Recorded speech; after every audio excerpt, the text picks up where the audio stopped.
사람을 오래 사귀면 두 가지의 반응이 나올 수 있습니다. 대부분의 경우는 오래 사귀면 사귈수록 그 사람의 장점보다는 단점이 더 많이 발견되죠. 그래서 저 사람이 저럴 줄 몰랐다. 진작에 알았더라면 가까이 하지 않고, 또 진작에 알았더라면 결혼하지 않았을 텐데 하는 실망을 하기도 합니다. 정반대로 어떤 사람은 오래 사귀면 사귈수록 아니 저 사람에게 저런 면도 있어서 정말 저 사람이 저 정도야 긍정적으로 놀라는 경우도 있습니다. 이런 경우는 그 사람을 알면 알수록 신비롭습니다. 사람이 경이롭죠. 근데 문제는 오래 알면 알수록 신비감을 느끼게 하고 경이로움을 느끼게 하는 사람이 거의 없다는 겁니다. 처음보다 지금이 더 낫다 하는 경우는 종종 있죠. 저같이 집사람이 늘 하는 말이 그거예요. 결혼할 때보다 지금이 더 좋아요. 자랑이 꼭 나와요. 이렇게 사람. 그런 사람도 귀하지만 그러나 정말 신비롭다. 저 사람은 깊이를 알 수가 없다. 풍성함을 알 수가 없다. 경이롭다 라고 여길 사람은 아무도 없습니다. 딱 한 사람이 있죠. 육신을 입고 우리를 구하기 위해서 오신 예수 그리스도 있습니다. 예수님을 우리가 알면 알수록, 그분에 대해서 가까이 가면 갈수록 우리가 느끼는 게 뭐예요? 도무지 깊이를 알 수 없다는 거예요.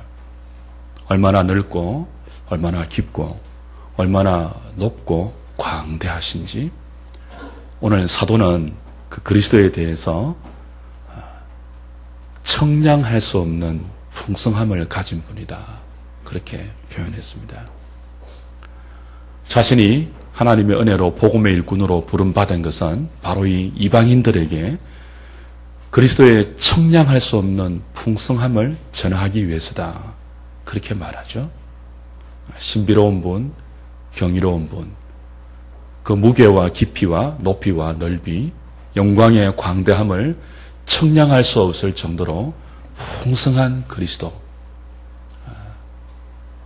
그분이 우리의 구원자이시고 우리의 인도자이시고 우리의 주인 되신다는 것이 얼마나 감사한지요.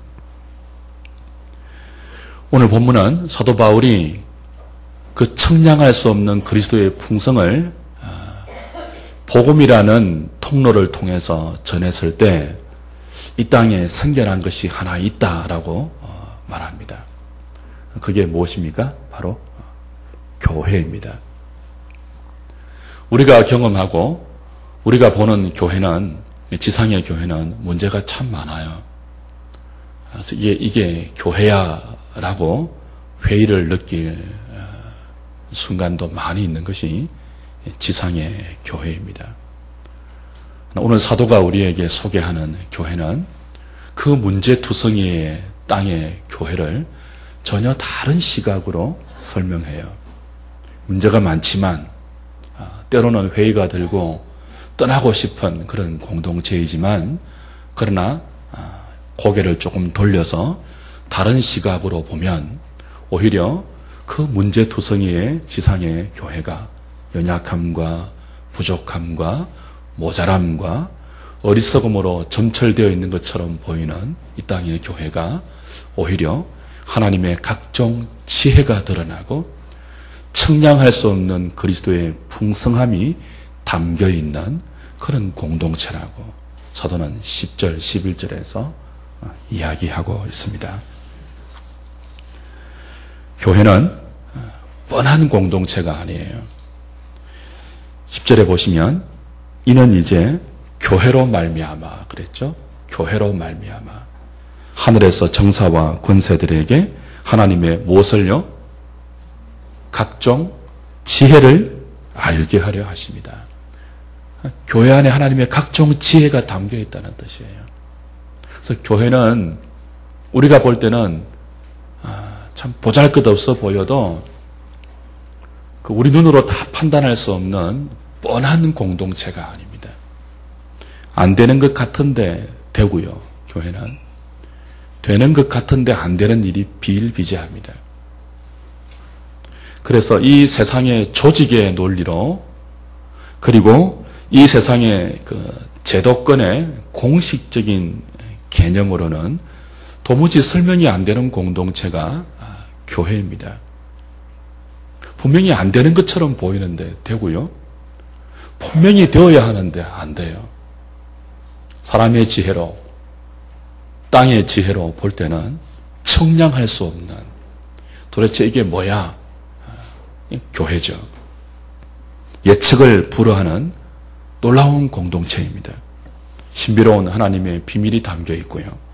청량할 수 없는 그리스도의 풍성과 하늘의 지혜가 오롯이 담겨 있는 곳, 그 공동체를 사도는 오늘 바로 교회다, 그렇게 우리에게 진술하고 있습니다. 중요한 것은 오늘 사도 바울이 말하는 교회를 통해서 하나님의 지혜가 드러난다. 그리스도의 청량할 수 없는 풍성함이 교회에 담겨 있는데 그것이 교회를 통해서 밝히 나타난다라고 할 때 도대체 누구에게 나타나는가 하는 것입니다. 저와 여러분들은 모두에 말씀드린 것처럼 교회를 보면서 그 하나님의 각종 지혜를 잘 발견을 못해요. 교회를 보면서 여기에 청량할 수 없는 그리스도의 풍성함이 담겨 있구나 감탄하거나 교회를 보면서 하나님 앞에 무릎을 꿇는 그런 현실보다는 뭐 이게 교회야 라는 자조와 회의와 절망을 초래하는 교회를 우리는 훨씬 많이 경험하고 목격합니다.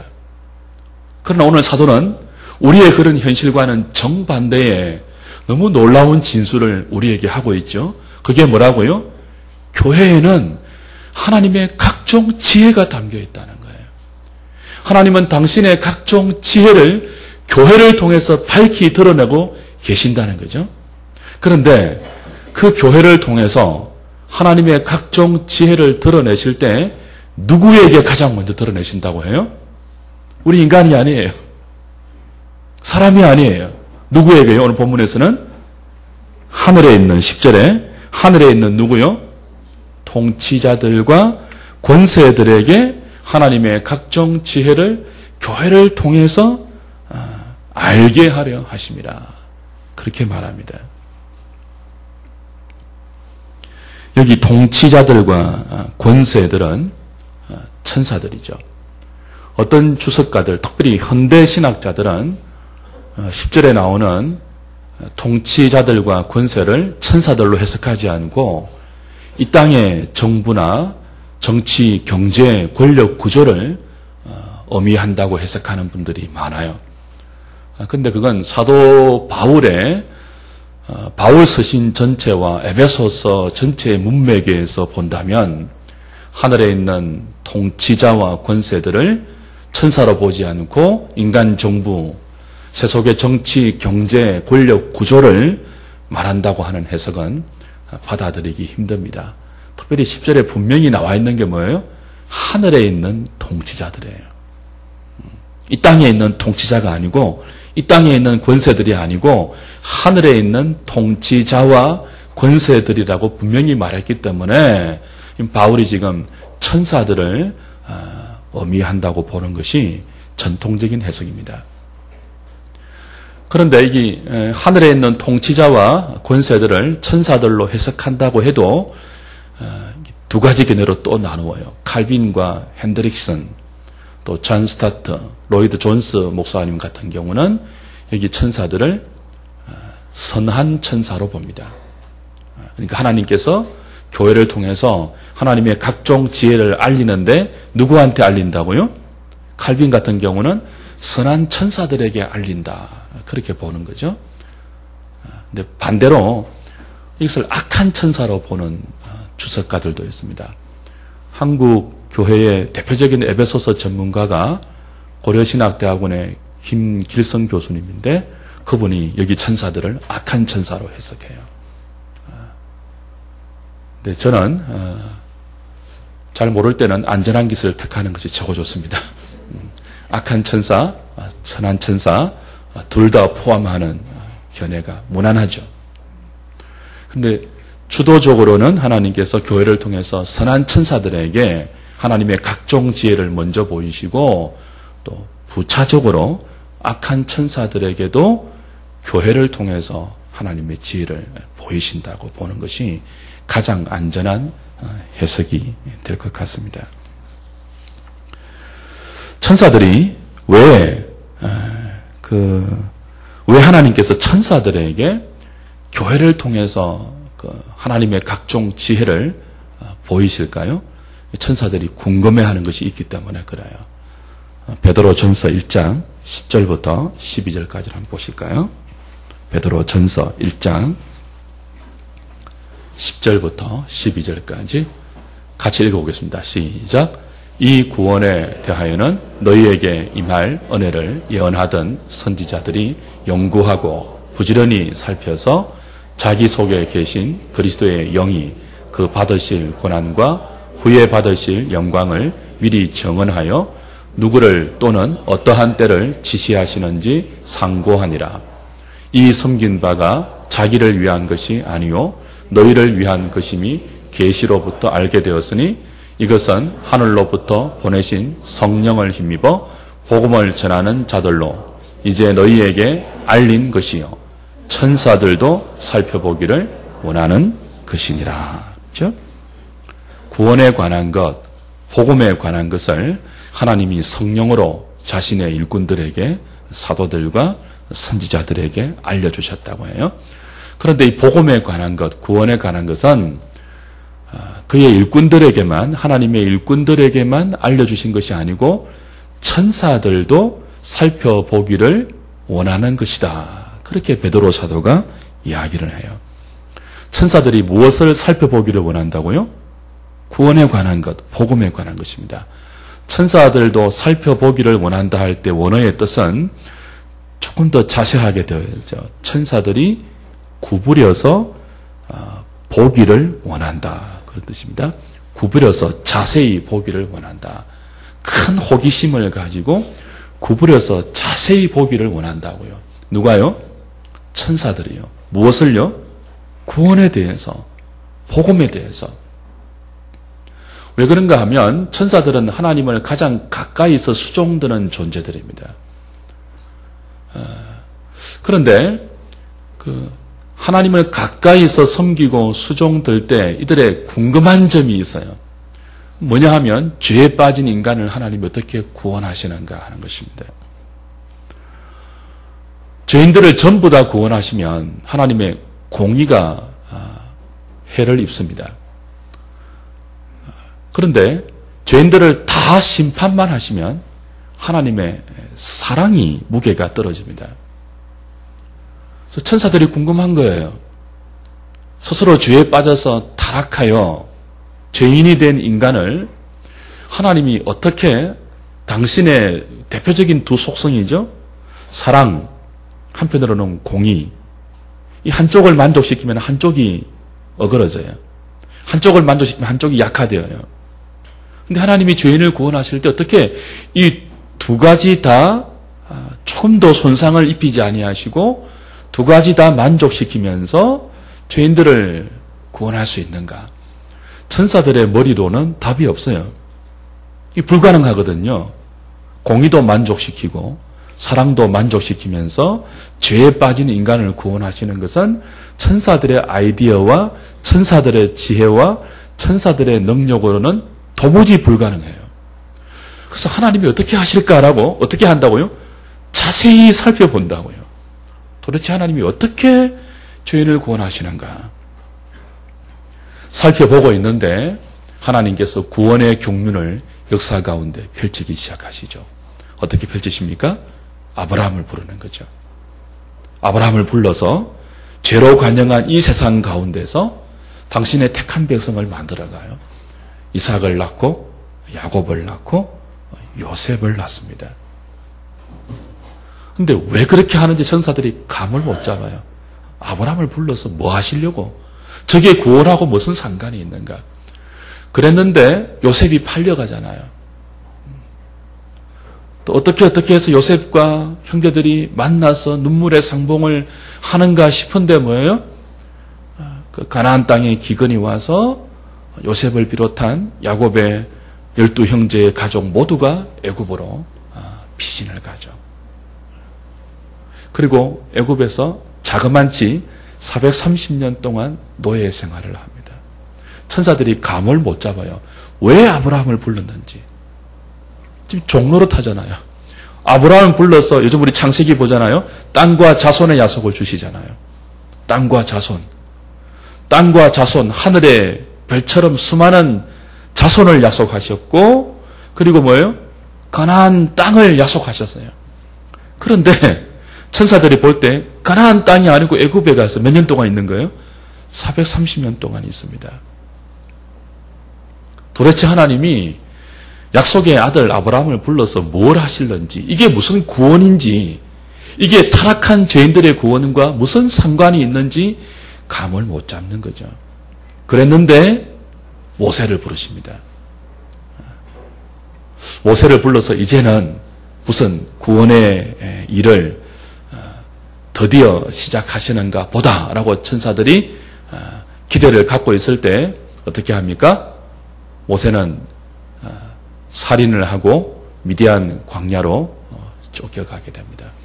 광야에서 40년 동안 초야에 묻히게 되는 거죠. 그래서 모세 나이 80대에 하나님이 다시 모세를 부르세요. 드디어 하나님 무슨 일을 하시는가 보다 기대를 하고 봤는데 역시 기대대로 하나님이 일을 하시죠. 10가지 재앙을 애굽 땅에 일으키시고 큰 권능과 기적을 행사하시면서 430년 동안의 나라를 이루고 민족을 이룬 이스라엘 나라를 이끌고 모세가 선두가 되어서 장엄한 엑스도스 탈출을 시작합니다.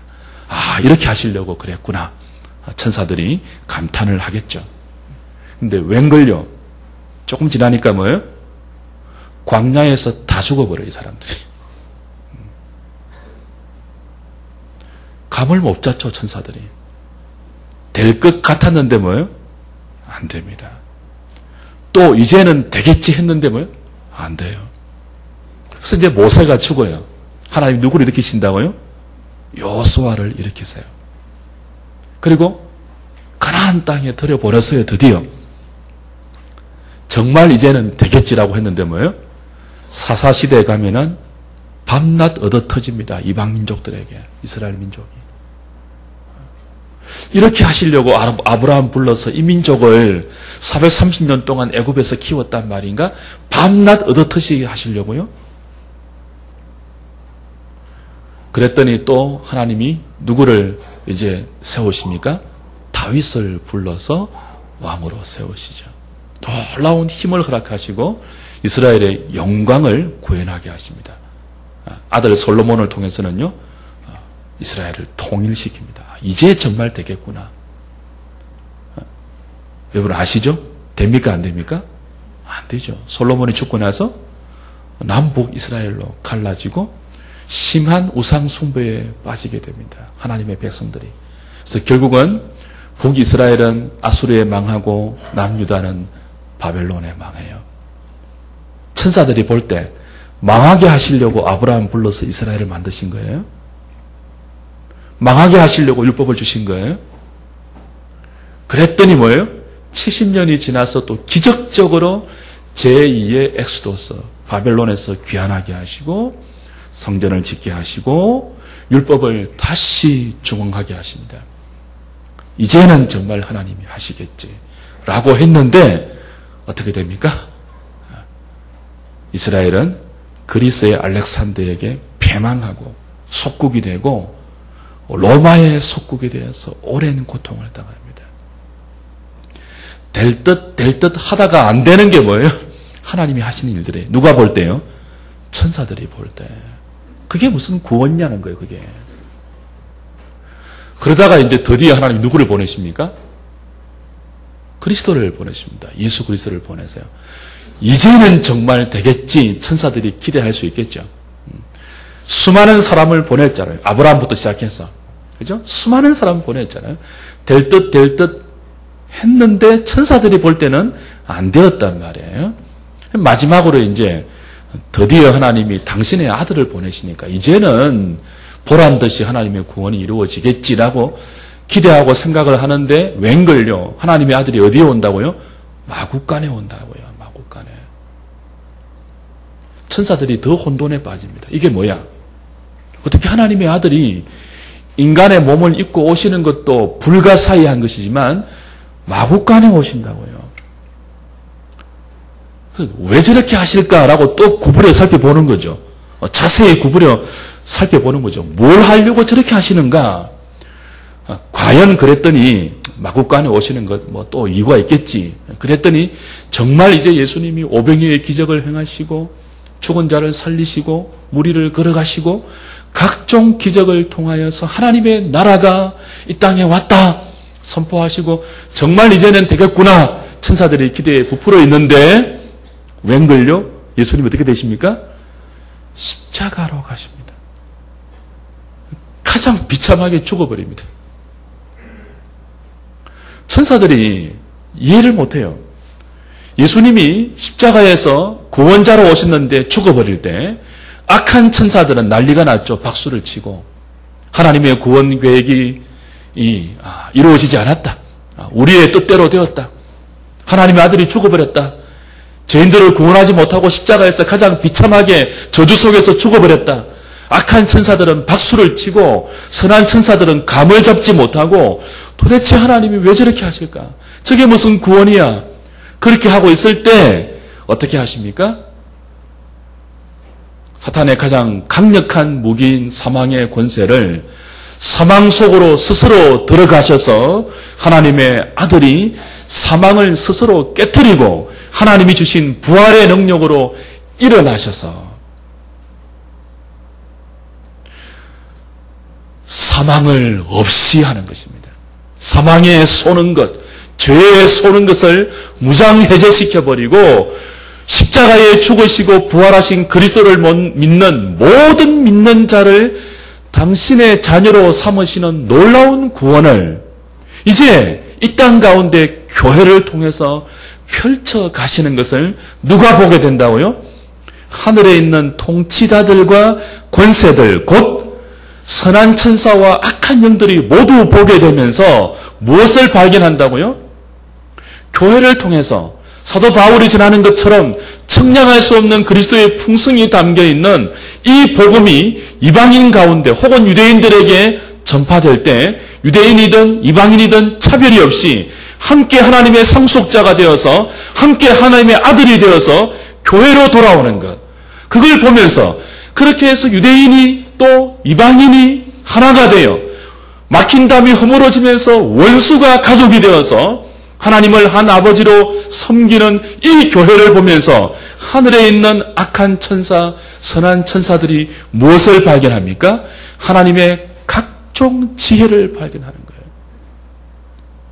자기들의 지혜로 도무지 이해가 안 되었던 타락한 죄인들을 구원하는 하나님의 능력이 십자가와 부활을 통해서 그 십자가와 부활을 믿고 믿음으로 나오는 교회를 통해서 천사들은 하나님의 지혜를 깨닫고 찬송하는 거죠.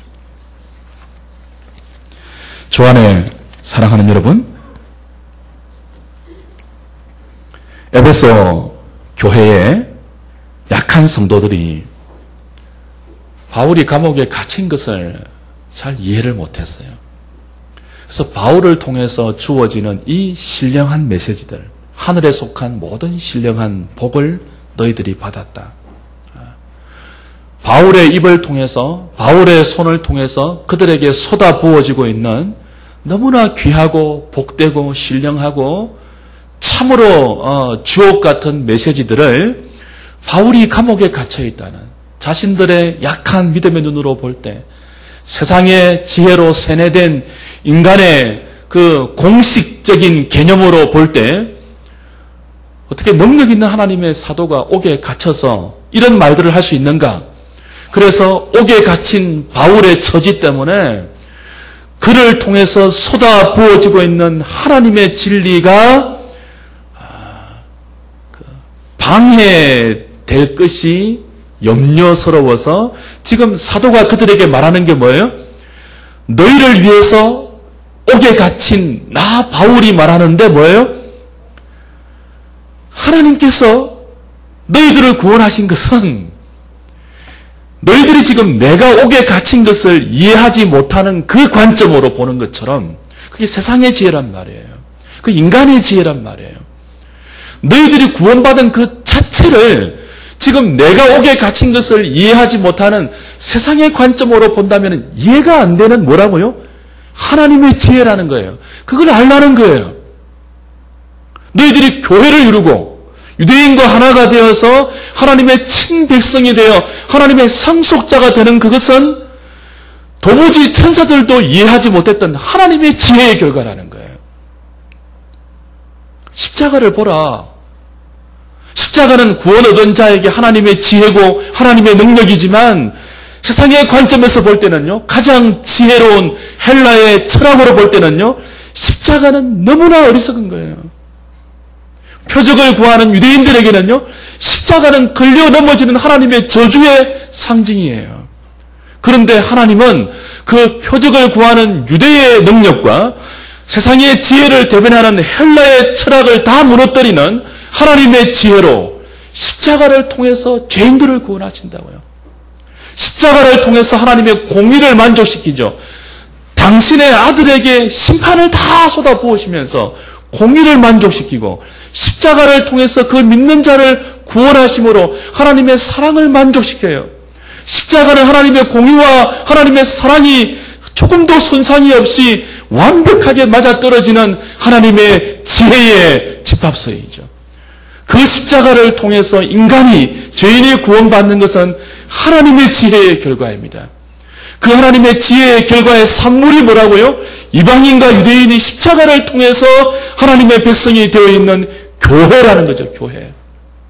그래서 교회를 볼 때, 지금 너희들 에베소 교회를 볼 때, 이방인인 너희들이 예수 믿는 하나님의 자녀가 된 것을 볼 때, 그게 하나님의 지혜인 것을 알고, 하나님의 지혜는 인간의 지혜와 다르니까, 내가 옥에 갇힌 것을 보고, 내가 너희에게 전한 하늘의 진리를 거절하지 말아라는 거예요. 하나님의 지혜라는 것입니다. 고린도전서 4장 9절을 한번 보십시오. 하나님께서 에베소 교회 같은 이방인들을 구원하기 위해서 사도 바울을 사용하실 때 어떤 방법으로 사용하셨습니까? 고린도전서 4장 9절 읽어볼까요? 시작. 하나님이 사도인 우리를 죽이기로 작정된 자 같이 끄트머리에 두셨으며 우리는 세계 곧 천사와 사람에게 구경거리가 되었노라. 고린도 후서를 보면 또 고린도 전서를 보면 하나님이 사도인 그리스도의 청량할 수 없는 풍성을 전하기 위한 은혜의 일꾼으로 부름받아 그 일에 충성하고 있는 사도를 사용하실 때 어떻게 사용하시는지가 잘 설명되어 있죠. 그 중에 대표적인 구절이에요. 바울이 생각하건대 자신이 이방인의 사도예요. 하나님의 은혜로 복음의 일꾼이 된 사람이에요. 그리스도의 청량할 수 없는 풍성을 전하는 사람이란 말이죠. 그런데 하나님이 바울을 사용하실 때 어떻게 사용하신다고요? 죽이기로 작정된 자 같이 사용하세요. 아니, 사도를 저렇게 사용하시는데 복음이 전파될까라는 생각이 드는 모습으로 사용하신단 말이에요. 가는 곳마다 매를 맞고요. 가는 곳마다 감옥부터 먼저 갇혔다고요. 배를 타면 파선하고요. 굶주리고요. 바울을 쫓아다니는, 바울을 죽이고자 하는 특공대들의 추격에 집요하게 시달리면서 불안해하고 두려워하면서도 바울은 종종 죽은 것 같이 내버려주고 사람들에게 구경거리가 되고 심지어 누구들에게요? 천사들에게 구경거리가 되었다고요. 천사들에게 구경거리가 되었다는 게 뭐예요? 천사들이 볼 때 이해가 안 되는 거죠. 하나님이 사도를 저런 식으로 사용하시는데 복음이 전파될까? 그 영광스러운 구원의 복음이 전파될까? 천사들도 하나님이 사도를 사용하시는 방법을 구경하면서 이해를 못하지만 결국은 뭐예요? 그렇게 전한 복음으로 죄인들이 돌아왔다니까요. 이게 하나님의 지혜라는 거예요. 그래서 누가복음에 보면요, 죄인 하나가 돌아올 때 누가 기뻐한다고 했습니까? 천사들이 기뻐해요. 천사들이.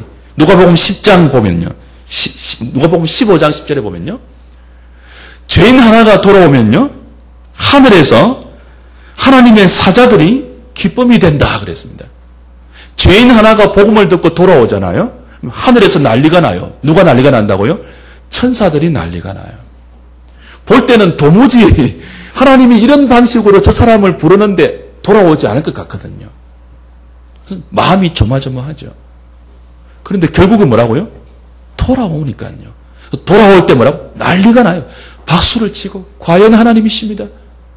영광을 돌리고 과연 하나님의 지혜입니다.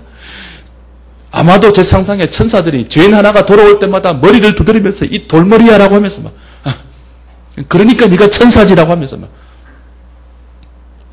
이해를 못하는 거예요. 저와 여러분들이 그렇게 돌아왔습니다. 뻔한 방식으로 안 돌아온다고요. 공식으로 돌아오는 게 아니라고요. 하나님이 죄인을 구원하는 방식이 십자가와 부활이잖아요. 그 자체도 하나님의 지혜이지만요, 측량할 수 없는 그리스도의 풍성이 담겨있는 하나님의 능력이지만요, 그 십자가와 부활을 통해서 택한 자 한 사람 한 사람을 불러들이는 구원의 적용은 더 신비롭습니다. 더 지혜로워요. 한 사람도 동일하지 않습니다. 1000만 명이 구원받으면 100만 명, 1억 명이 구원받으면 그 1억이 구원받는 방식이 1억 가지라니까요. 그래서 오늘 10절에서 하나님 뭐라고 합니까? 하나님이 하늘에 있는 권세들과 통치자들에게 하나님의 어떤 지혜를요? 각종 지혜를 교회를 통해서 알게 하신다고요. 그냥 지혜가 아니고 뭐예요? 각종 지혜입니다. 교회에는 하나님의 각종 지혜가 담겨 있다고요. 누구를 통해서? 한 사람 한 사람을 통해서. 여기 정집사님, 박집사님, 이집사님, 김집사님, 최집사님 다 다르다니까요. 하나님께 돌아오는 방식이. 어떤 사람은 뭐예요? 꿈을 통해서 십자가를 만나기도 하고, 결국은 십자가와 부활로 연결되지만 그 십자가와 부활로 접촉되는 하나님이 죄인들을 부르시는 구원의 방식은 너무나 다양해요. 각종 지혜라고 밖에 말할 수 없을 정도로. 하나의 지혜가 아니에요. 1000만 가지의 지혜입니다. 저는 교회를 다니면서도, 찬양대를 하면서도 불신 친구들에게 내가 예수를 믿으면 내 열 손가락에 장을 지진다고 호언장담했던 사람입니다. 근데 제가 어떻게 돌아왔을까요? 기적을 통해서 돌아왔을까요? 저같이 강팍한 사람이 돌아오게 하실 때 제가 예수를 믿으면, 교회 다니는데 예수를 안 믿었잖아요.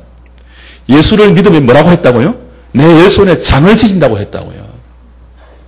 친구들에게. 근데 이런 강팍한 죄인을 하나님께서 하나님 앞으로 돌려 쏘을 때 어떻게 했을까요? 우리의 생각으로는 너무 신비한 체험이나 기적을 통해서 돌아오게 하실 것 같죠? 아니요. 그냥 믿어지게 했습니다. 저 같은 경우는. 그냥 믿어지게 했어요. 그냥. 어떤 신비한 체험도 없이 그냥 믿어지게 했어요. 제가 체험한 것은 믿고 나서입니다. 그냥 말씀이 믿어졌어요. 창세기 1장 1절이 안 믿어져서 교회를 다니면서도 불신 친구에게 맨날 나이트클럽 다니고 막 술집 다니고 당구 치러 다니고 막 화투 치고 막 짐작이 안 되죠. 이런 저를 돌아오게 하실 때 하나님이 어떻게 하시다고요? 그냥 믿어지게 하셨다고요. 그냥. 어느 날 믿어졌어요. 어느 날 꼬꾸라졌어요. 성경 앞에서. 근데 어떤 사람은요, 너무 착한 사람이 있어요. 법 없이도 살던 착한 사람이 왜? 너무 놀라운 체험을 통해서 돌아온다니까요. 그냥 두면 도무지 안 믿을 것 같았어요. 저 같은 사람은요, 체험을 주지 않으면 안 돌아올 것 같지만 말씀을 통해 돌아오게 하시고, 어떤 사람은요, 체험을 통해 돌아오게 하시고, 체험도 얼마나 가지가지입니까? 번개를 맞고 돌아온 사람도 있고, 돈 띄고 돌아온 사람도 있고, 사람들에게 배신당해서 다시는 내가 사람을 믿지 아니하리라 울고 불고 하면서 하나님께 귀한 자들도 있고, 바울같이 다메섹 도상으로 가다가 거꾸러진 사람도 있고, 수만 가지의 지혜로 하나님은 자기 백성을 불러내십니다. 하나님의 각종 지혜가 담겨있는 곳이 어디라고요? 교회예요, 교회. 그걸 보고 누가 가장 놀란다고요? 천사들이라. 우리는 거기 관심도 없기 때문에 놀라지도 않아요. 천사들이 놀라요, 천사들이. 이런 진술을 통해서 우리가 배워야 할 것이 무엇입니까? 하나님의 지혜를 신뢰하지 못하는 우리의 연약함을 주 앞에 다시 아뢰면서 주님의 은혜를 구해야 합니다. 우리가 얼마나 하나님의 지혜보다는 세상의 지혜에 쇠뇌되어 있고 길들여 있는지, 하나님의 지혜가, 그것도 각종 지혜가 교회를 통해서, 여기 있는 수많은 지체들을 통해서, 사람들이 하나님께로 돌아오는 방식을 통해서 보이고 드러나고 증거됨에도 불구하고 우리는 그것이 하나님의 지혜인 줄 모른다고요. 우리의 지혜식으로만 생각한다고요. 천사들과 사람들에게 구경거리가 되는 방식으로 저와 여러분들이 쓰임받는 것을 참아내지 못한다고요. 그게 무엇인지 모르고요. 하나님의 지혜인 줄 모르고.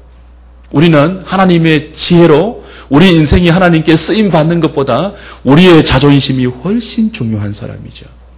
우리의 명예가 훨씬 중요한 사람이죠. 그래서 하나님이 나를 쓰시려면 사도를 서는 식으로 만물의 찍기같이 사람들에게 구경거리가 되고 천사들에게 구경거리가 되는 그런 방식으로 쓰임받으면 그건 하나님의 지혜가 아니라고 보죠.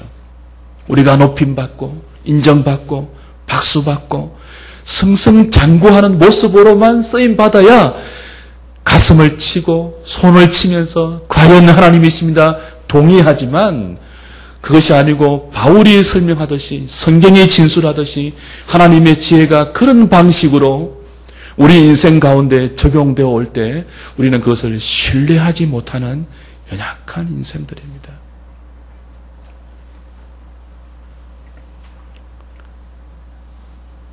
오늘 우리는 세상의 지혜에 물들어 있는 우리의 어리석음과 연약함을 주 앞에 아뢰면서 하나님의 지혜를 볼 수 있는 신령한 눈을 다시 허락해 주시고, 하나님의 지혜를 하나님의 지혜라고 인정할 수 있는 믿음을 달라고 기도해야 할 것입니다. 기독교 역사를 한번 보십시오. 편안할 때 신앙이 깊어진 역사가 없습니다. 여러분 교회사 책을 좀 보시기 바랍니다. 편안할 때 기독교 역사가 부흥한 역사가 없어요. 편안할 때 믿음의 위인들이 일어난 역사가 없어요. 기독교는 역사 가운데 그동안 얼마나 많이 위태로워 보였고 몰락의 위험을 많이 겪었습니까? 로마의 10대 박해를 겪을 때 기독교는 정말 이 땅에 존재할 수 없을 것 같이 위태로워 보였습니다. 그런데 하나님의 지혜는 그 10대 박해를 통해서 교회 안에 있는 신자들을 정금같이 군사로 연단시켜서 그 누구도 두려워하지 않는 역사상 가장 강직한 하나님의 사람들을 박해 속에서 만들어내셨습니다. 편안할 때가 아니고 하나님의 지혜입니다. 우리 개인의 인생도 그러하죠. 저와 여러분들의 삶에 고난이 종종 찾아오지 않습니까? 의도치 않는 눈물이 있고 슬픔이 있고 어려움이 허락되죠. 그때 우리가 세상의 지혜에 물들어 있으면 그걸 쉽게 원망거리로 우리는 만들어버립니다.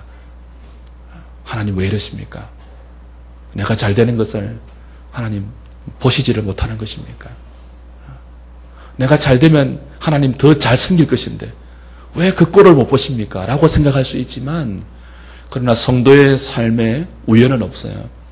성도의 삶에 허락되는 모든 사건과 모든 일들은 다 하나님의 섭리 가운데 합력하여서 선을 이루게 하시는 하나님의 지혜입니다. 그걸 믿으셔야 돼요. 특별히 어떤 때라고요? 여러분이 어려움 당할 때, 공고할 때, 여러분이 길이 보이지 않을 때, 여러분들이 사람에게 실망할 때, 여러분이 여러분의 현실에 정말 좌절하고 싶을 때, 그때 오히려 뭐 하라고요? 기대하십시오. 무엇을요? 하나님의 지혜가 어떻게 내 인생을 몰고 가실지 기대하십시오. 하나님의 지혜를 배우는 절호의 기회라고 기대하십시오. 하나님의 지혜가 여러분의 삶을 그 어려움 속에서 울부짖고 공고하고 휘통하고 애통하는 것으로만 끝나게 하지 않고 하나님의 지혜가 여러분을 그 어려움 가운데 세상이 흉내내지 못하는 믿음의 사람으로 그 무엇도 여러분들을 굴복시키지 못하는 담대한 장수로 만들어낼 것이며 여러분이 상상하지 못하는 피할 길을 하나님이 내실 것이며 여러분이 만들어내지 못하는 삶의 위대한 열매들을 여러분이 싫어하시는 그 고난 속에서 하나님은 당신의 지혜로 여러분의 인생 가운데 위대한 작품으로 만들어내실 것입니다. 어떤 형편이 있더라도 하나님을 신뢰하십시오. 여러분은 하나님의 지혜에 붙들려 있는 위대한 인생입니다. 다음 주에 보겠지만 당당하십시오. 담대하십시오. 믿음으로 승리하는 저와 여러분 될 수 있기를 주의 이름으로 축복합니다.